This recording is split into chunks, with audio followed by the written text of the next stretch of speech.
First thing we're going to do is start with the sequence. But for this patch, we want only oscillator 1 to be affected by the sequencer. So we're going to go into global setting and turn off the local ARP control by hitting C#2 and F#2 and C0. Now the sequencer is detached. Nothing happens if I push play. So we're going to patch a cable from the pitch CV of the sequencer into the oscillator 1 pitch input. Now we're going to take a longer cable, if I can find one, here we go, and going to plug that from the gate out of the sequencer into the trigger input of the amp envelope generator. We're going to set our VCA mode to split, which essentially gives us 2 independent VCAs. Now we're going to set up our audio path, so we're going to take the wave out of oscillator 1 and we're going to put it into the attenuator here. The attenuator is going to be our volume control because we're going to bypass the mixer. So now we're going to go out of the attenuator into VCA2 input. There we go.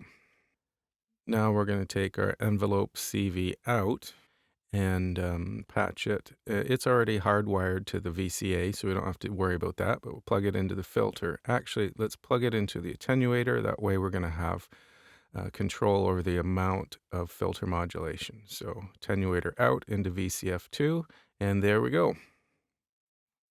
Now the sequencer is controlling oscillator 1. This attenuator is our volume control, and this attenuator is our filter modulation amount.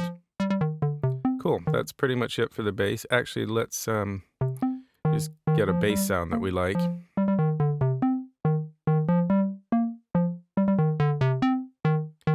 Let's add some pulse width modulation to fatten it up and take it down an octave. Nice. Oh, one more thing. Right now, the delay is affecting both left and right outs of the matriarch. So we're going to take a dead patch and patch it into delay in 2. And now delay will not affect our bass, but later on we can use it on the other side of the patch. All right, so now let's get our kick drum set up. We're going to use this LFO here as our sound source. So plugging triangle out, actually need a longer cable. Okay.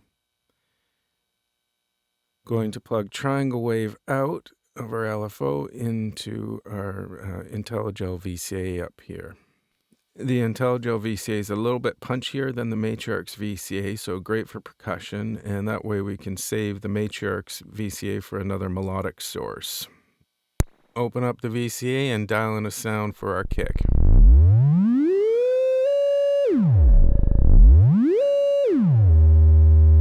Turn off the reverb. One of the great things about using a VCO or LFO for a kick is we can tune it to the key of our song.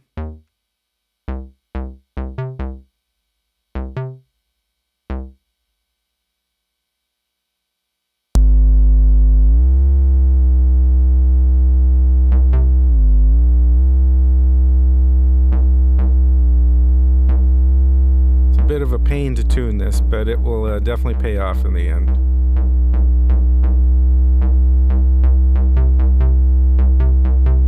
Close enough.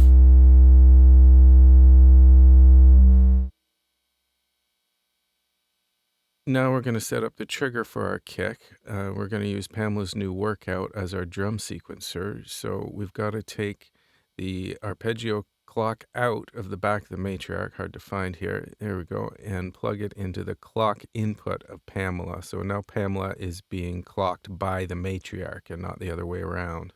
Okay, so let me grab a patch cable and we're going to go from channel 1 of Pam's directly into the CV input of the VCA for our kick. I'm not going to do an in-depth tutorial on Pam's in this video, but I will show you how I use it in this patch. All right, so let's hear what we've got. So the matriarch sequencer is now clocking Pam's and we're getting triggers, but it doesn't sound that great, at least yet. I'm going to mute the bass for a second so we can hear the kick. All right, so not the greatest kick sound yet. So let's look at our parameters here. So first page is our clock modifier. Let's leave that at 2 for now and check our wave. Okay, so there's our gate output. So we can change that to triangle, sine. Why don't we listen to these actually? let's start the sequencer. There's our gate, there's a triangle, there's a sine, there's an envelope. That's what we're going to use. But with some more patching, we can get this to sound a little bit more like a drum. So what we're going to do is we're going to molt our output from PAMs. We're going to put one back into our CV input for the VCA. And we're going to take another copy of that. Okay. And we're going to plug it into our attenuator input here.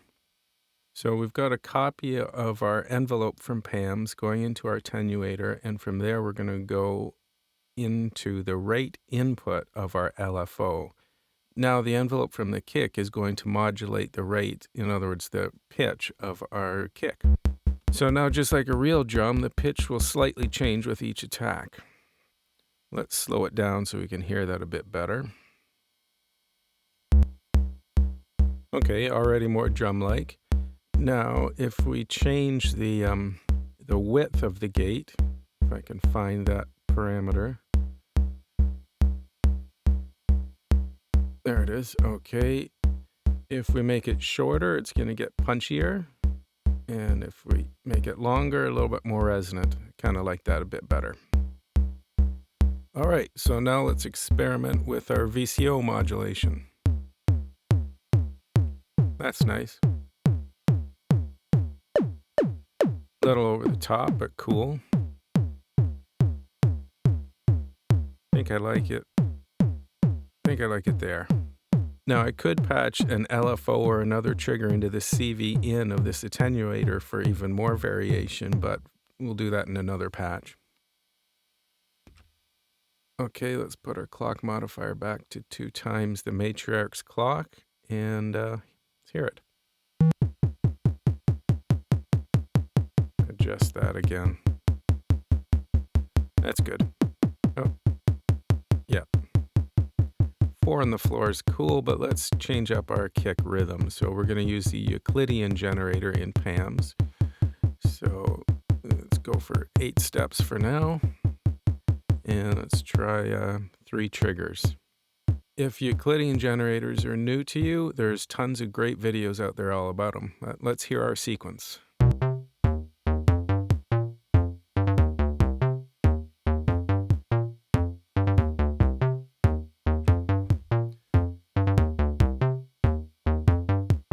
Back to 4 on the floor.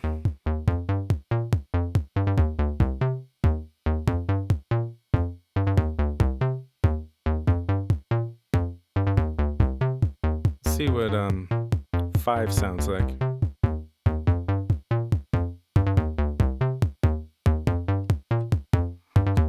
It's cool, maybe a bit busy though.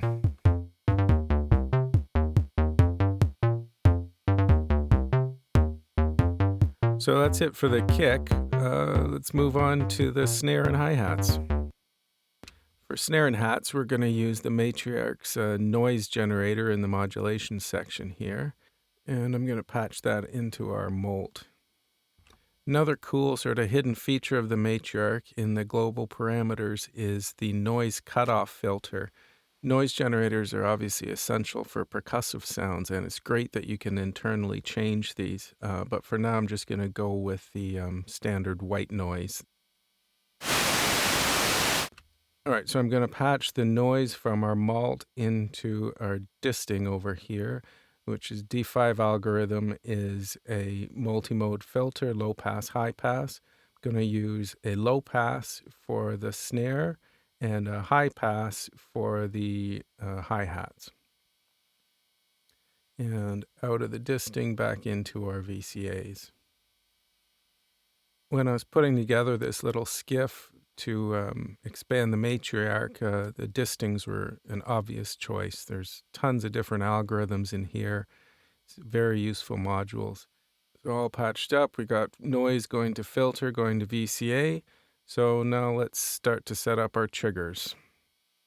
So I'm going to use channel 2 of PAMs as my snare trigger, plugging it into the VCA. Actually, I'm going to plug it into this happy nerding mixer attenuverter here.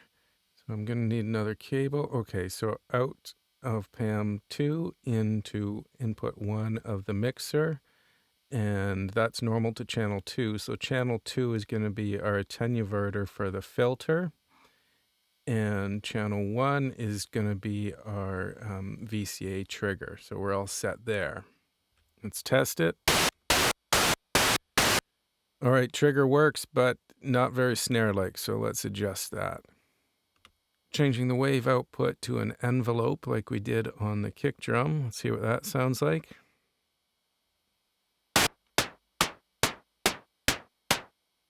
All right, that's already way better, but let's mess around with the width of the gate a bit.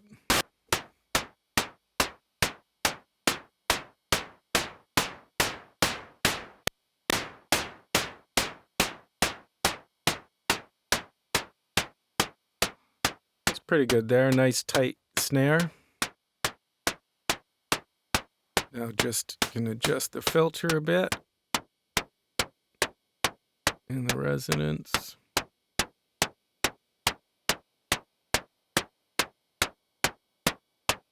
I can live with that. Let's work on the groove a little bit now. Gonna change the clock modifier for the snare. Okay, so now it's on 1 and 3. By offsetting the phase, I can move our snare over in time.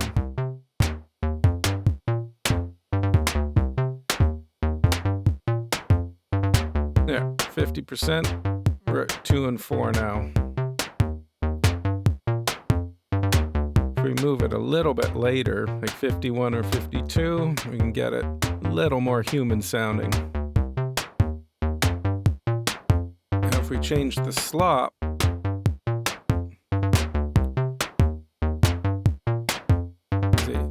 now it's a real sloppy snare. It's just get 1 or 2% will sound more human.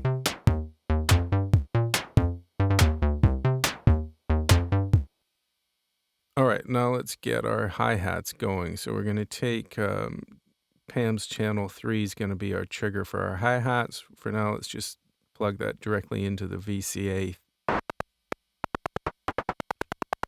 All right, just like we did on the kick and the snare, let's just adjust the width and the filter a little bit till we find something we like.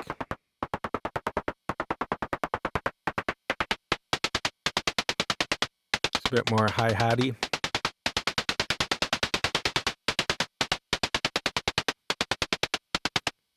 Nice clicky hi-hats. But it's not very musical with every single hi-hat attack sounding the same, so let's see what we can do about that. So I'm going to mult the output of channel 4 of Pam's, and I'm going to take a copy of that and put 1 in the filter and 1 into the CV input of Pam's itself. Okay, so I want channel 4 to modulate the width of the hi-hat gate. So with the larger width, sounds more like an open hi-hat. That sounds good. But I don't want it to be the same all the time, so yeah, plugging channel 4 Pam's into the CV input of 3, and I'm going to set the width to CV1 input. Now channel 4 is modulating channel 3's width. So let's go into channel 4. First I want to take off the random skip so we have a more regular pattern to hear. Keeping it on slop 3 for more human. Okay, back into 4. The wave is set to random, and our level is the amount of width modulation in channel 3. And the offset will be setting the sound of the closed hi-hat.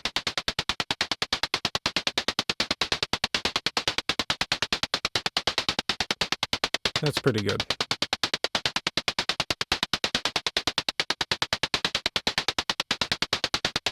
Let's turn the level down a little bit so there's a little less variation.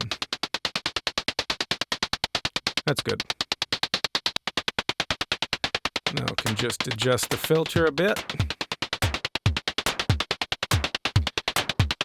And I'll add a little bit of reverb.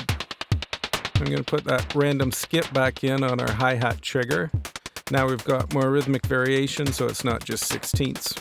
Let's hear the groove.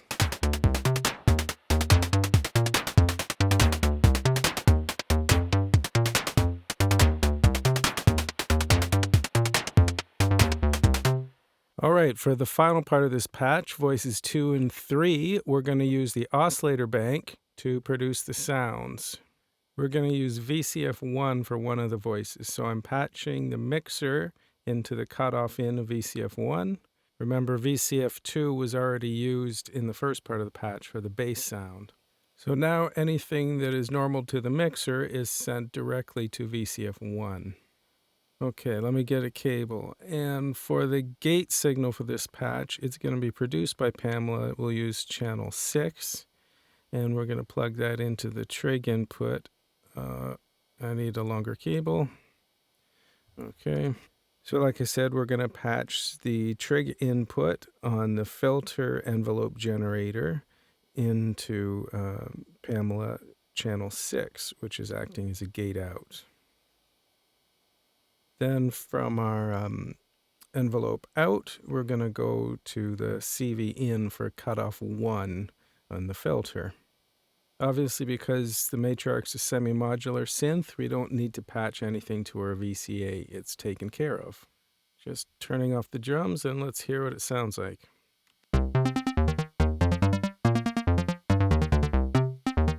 So right now, as you can hear, oscillators 2, 3, and 4 are following the sequencer's pitch CV. So what we're going to do is we're going to break that connection by patching Pamela channel 5 into the pitch in of oscillator 2. And play. Okay, it's not following the pitch sequencer anymore, but we can do better than just a bunch of bleeps.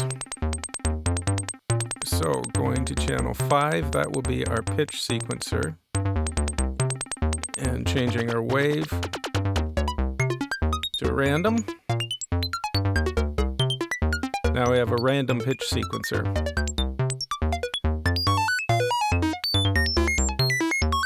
Sounds cool, but let's quantize it so we're in the same key.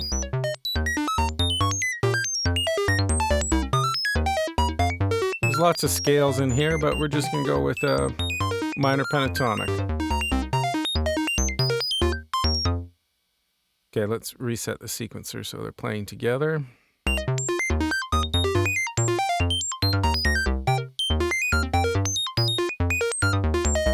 Still a little crazy, so we can attenuate the wave by going to level here, and that's going to attenuate the range of our random sequence.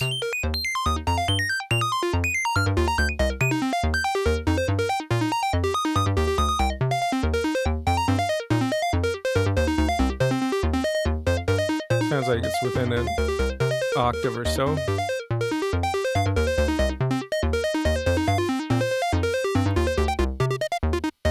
Change up our envelope a bit. So it's still kind of random sounding, so let's set a loop for our random CV. A little too repetitive. That's cool. Let's see what 3 sounds like. I like that. Let's go with that.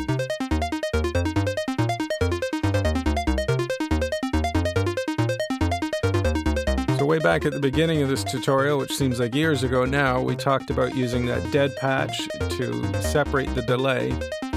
So there we go. It's just affecting our upper voice. All right, so why don't we jam a little bit?